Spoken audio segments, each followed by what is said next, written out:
When it comes to popular culture references in comic books, few will understand this, but this quote perfectly sums up how people feel about certain things they love, but never get around to. On January 27, 1975, Stanley Jason Conti was born in Niagara, New York. This would make him 48 years old at the time of his passing. His father, Ralph Conti, played college football for Syracuse University, so sports were definitely in Stan's blood. As a kid, Stan played basketball, football, and baseball. Graduating from Lewiston Porter High School in 1993, he was named All-Niagara Frontier League in both football and baseball, and was team MVP in baseball his senior year. He also led it in basketball. That same year, he competed in the 1993 Senior Home Run Derby, finishing as runner-up to Colorado Rockies prospect Greg Colbrun. Conti chose to further his education and athletic career at the University of Pittsburgh, where he majored in communications. There he played college baseball for the Pittsburgh Panthers, helping them win the Big East Conference Championship in 1995 and advance to the College World Series. During his junior year, Conti hit a school record 22 home runs. He was named first-team All-American and was selected as the Big East Player of the Year in 1996. He was drafted that same year in the 32nd round of the 1996 amateur draft by the Arizona Diamondbacks, who at the time were known as the Arizona Diamondbacks. He decided to forego his senior year of eligibility to begin his professional career. Conti started his minor league career with the South Bend Silverhawks, the Diamondbacks Class A affiliate, where he became known for his plus-plus throwing arm. If you're not familiar with plus-plus arms, I can only hope that you can hear the awe in my voice as I say it. Plus-plus arms are rare, especially among outfielders. It's considered the highest rating an arm can get when it comes to measuring its strength and accuracy. Think of the best throwing outfielders you know, and now add maybe 10 miles per hour to their top throwing speed. Still not quite accurate enough to be considered plus-plus. The speed needs to be accompanied by laser-like accuracy from any point in the outfield. A plus-plus armed outfielder could throw anyone out from any base without hesitation. And if that description makes you think of one player, I assure you that you are right. J.D. Martinez has a plus-plus arm. Most analysts agree. Conti continued to hone his craft in the Diamondbacks organization, moving between AA and AAA. He made his major league debut on April 28, 2000. That's right, 2000. I said that correctly the first time, and to think I am just getting warmed up because it gets better. He made his debut at Coors Field against the Colorado Rockies. Do you remember how I mentioned earlier that he had a plus-plus arm? Well, in his very first game, on the very first ball hit to him in the very first inning, he showed off that cannon of his by throwing out the runner, trying to stretch a single into a double. It was all downhill from there, and I mean that figuratively, not literally.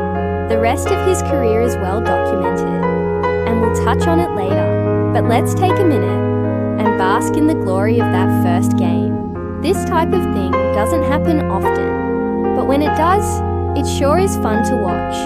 After spending 5 years in the Diamondbacks organization, including parts of 2 seasons at the major league level, he was traded to the Tampa Bay Devil Rays, along with pitcher Nick Bierbrot, in exchange for pitcher Albie Lopez and catcher Mike DeFelice.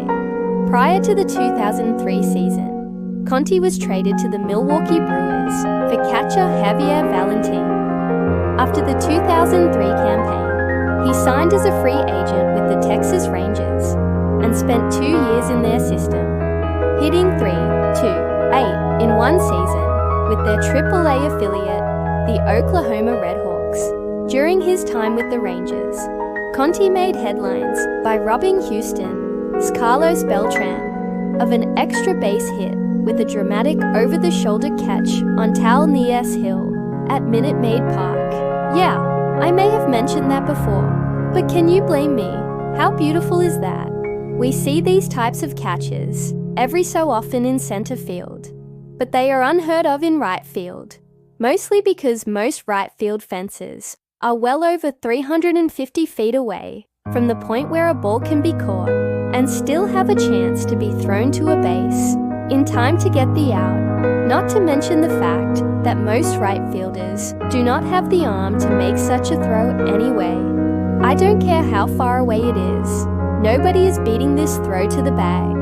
To put it simply, this is a highlight reel moment, one of those moments that you will always remember if you saw it live. And it was a defining moment in Conti's career, though it didn't lead to much else in the way of success. In total, Conti appeared in 182 games over his 5 MLB seasons. His best year was 2002, when he played 78 games for the Devil Rays and batted 257. Over his career, he recorded 6 home runs and 47 RBIs. Conti played his final professional season in 2006.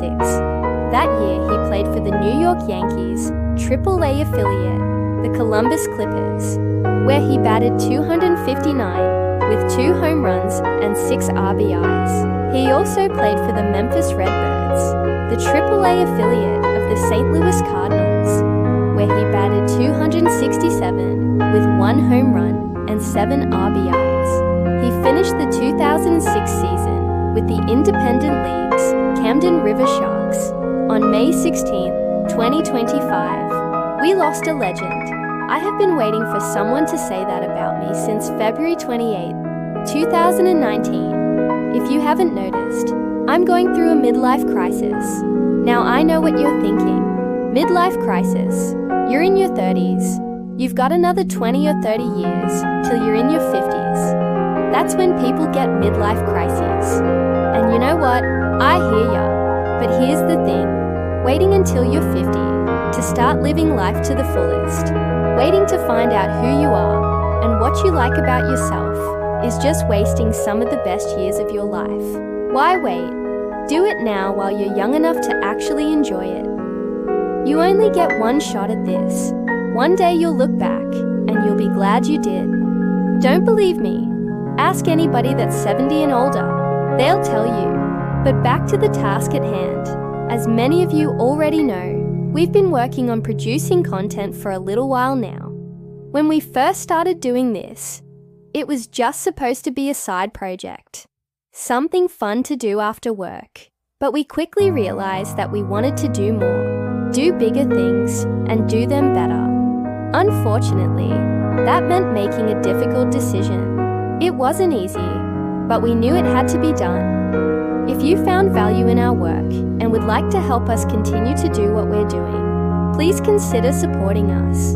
Your support will allow us to keep bringing you high-quality content that you love. And trust me, we have big plans for the future. We want to be able to do even more, to bring you even more of the stories that matter. With your help, we can keep telling these stories. So please consider supporting us today. Thank you for listening and for being a part of our journey. Until next time, stay safe, stay educated, and stay strong.